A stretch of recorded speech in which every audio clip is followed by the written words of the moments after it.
Also acknowledge that Jody has continued to serve in the service in the Army National Guard. He returned most recently in January 2011 from his third deployment to Iraq. If you would help me give this young man, this wonderful veteran, now he doesn't look that old, but he'll learn what an old veteran is if he lives long enough, and appreciate it.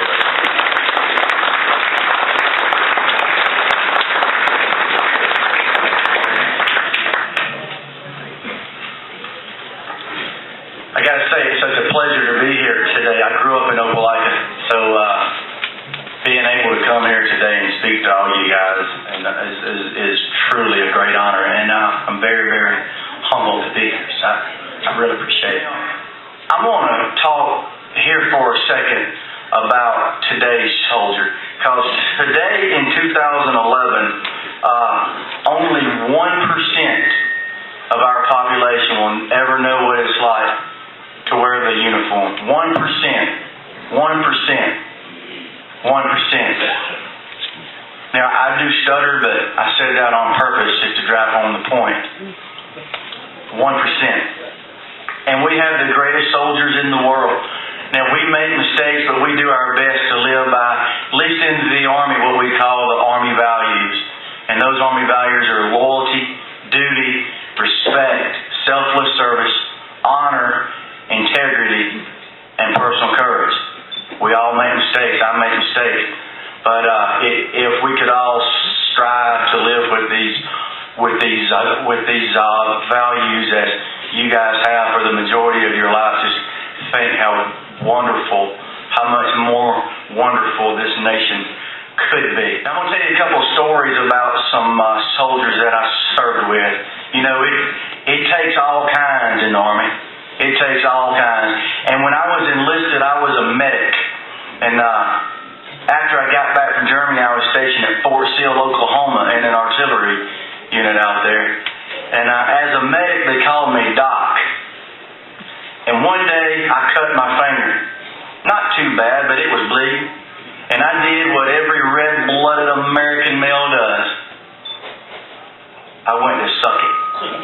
And it's like it happened in slow motion. Right as it got to my finger, a hand appeared from nowhere and grabbed my wrist and said, "Doc, don't do that. You can get AIDS."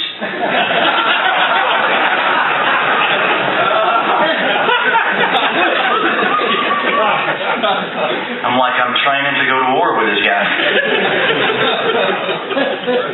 My first deployment in Iraq, as you may know, it gets very hot over there. And one day it was about 128 degrees out there, and we were in the middle of the desert. And I saw a soldier out next to his Humvee, so I went up to talk to him, and just talking. And I looked up and I said, "You know what? That's about the hottest sun I have ever seen."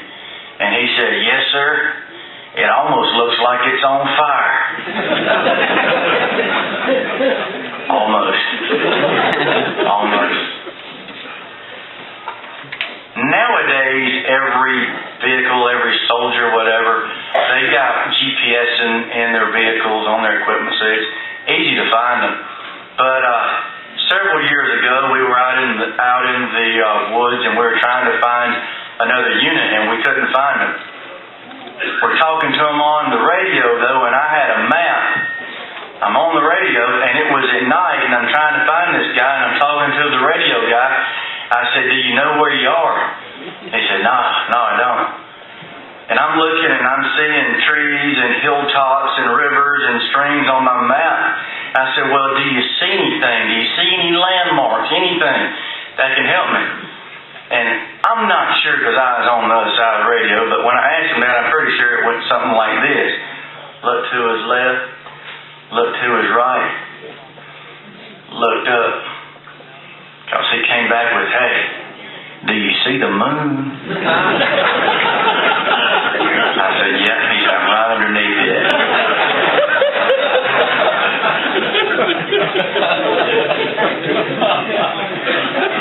And OCS met a guy, and we were talking about the racial diversity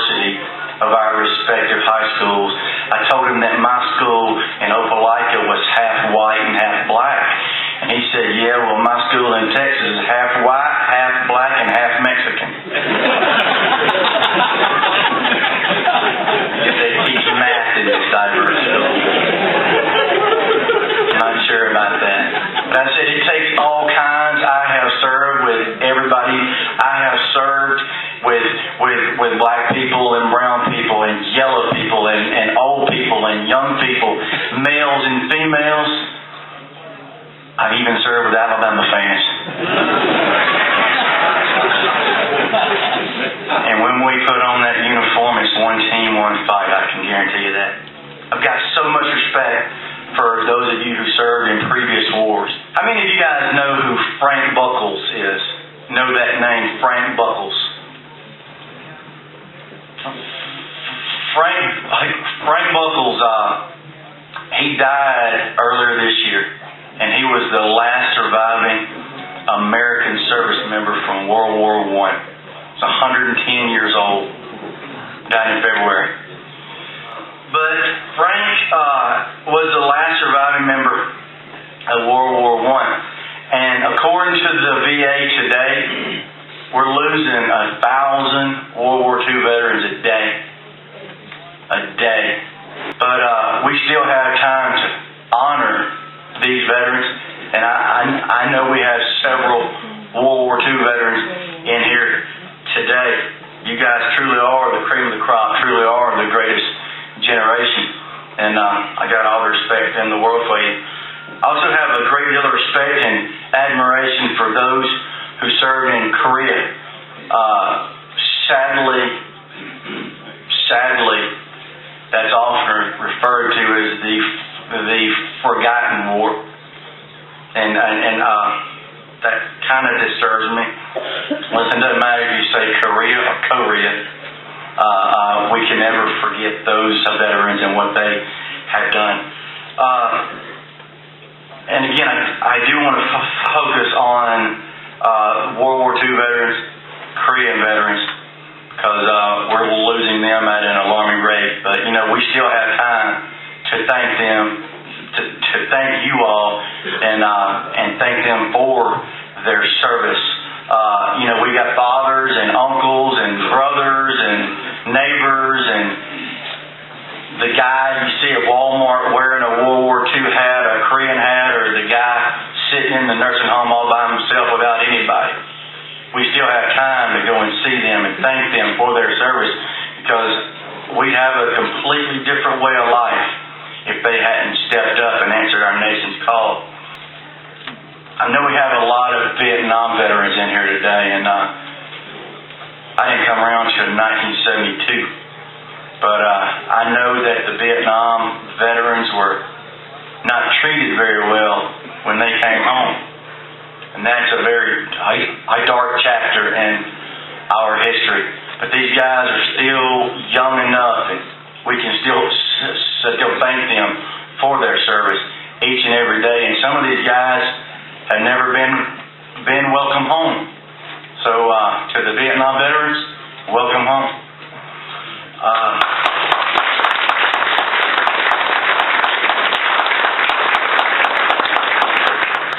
Now we're in the war on terror, and we've got over 40,000 injured to varying degrees, limbs, eyesight, and we've also lost around 6,000 or so, a little bit more. 2 of those were my soldiers. They were hit with an IED, April 4th, 2004. And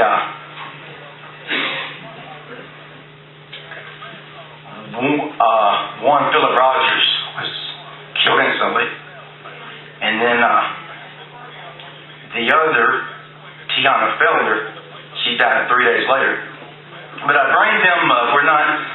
Veterans Day is a day to honor the veterans that are still living. But I bring up Tiana because oftentimes we forget the women that have served our country. And whether it's the Army, Navy, Nurse Corps from World War I, or the Women's Army Auxiliary Corps from World War II, to the expanded roles in Vietnam, to those current day female soldiers who serve in every capacity, we need to thank them for their service, because all too often they're overlooked. And probably very important, we don't want to forget the women who stay at home, and in some cases the guys who stay at home while their spouse was over there serving their nation, because I can assure you we could not do what we do if you weren't taking care of stuff back home. So I thank you for your service as well.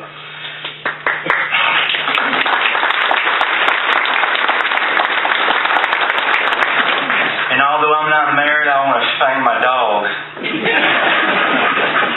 She'll be 15 years old in January, and each time I come home, she's standing there waiting on me with unconditional love. Now, I would be remiss if I didn't talk about my brothers and sisters serving in the National Guard. The citizen soldier has been around longer than our nation has been around, and has always been there to answer our nation's call. And I love the National Guard. It allows me to continue to do what I do, yet still serve our wonderful state, our community, and our country. I first joined the Guard after leaving active duty in 2006, and I was all high-speed, young officer coming off active duty and coming out of 2nd Infantry Division at Fort Lewis, Washington. High-speed, pumped, ready to motivate my troops, and standing there in front of the troops and weren't in the best of shape. Some of them were out of shape. And I was kind of out of shape too, but I wanted to motivate them. And I stood in front of the formation. I was the commander. I stood in front of the formation. I was talking to them, giving them my best General Patton speech. Said, look, we need to lose weight. We need to get in shape. We need to stand tall and look good like we ought to march in Hollywood. Because we had 7 weeks before our next drill. I led by example. In those 7 weeks, I lost 24 pounds. Came back looking good. 24 pounds. Collectively, as a unit, we lost 21. But I felt good. During my last deployment, there wasn't a day that went by that I didn't get a card, a letter, a care package from a grateful American. It made my day. Over the years, the support for the global war on terrorism has dwindled a bit, but the support for the troops has never been higher. So on behalf of each and every soldier that has ever had the honor of wearing this uniform, I thank you for your support. I thank you for what you guys do each and every day. May God bless you all. God bless America. Thank you.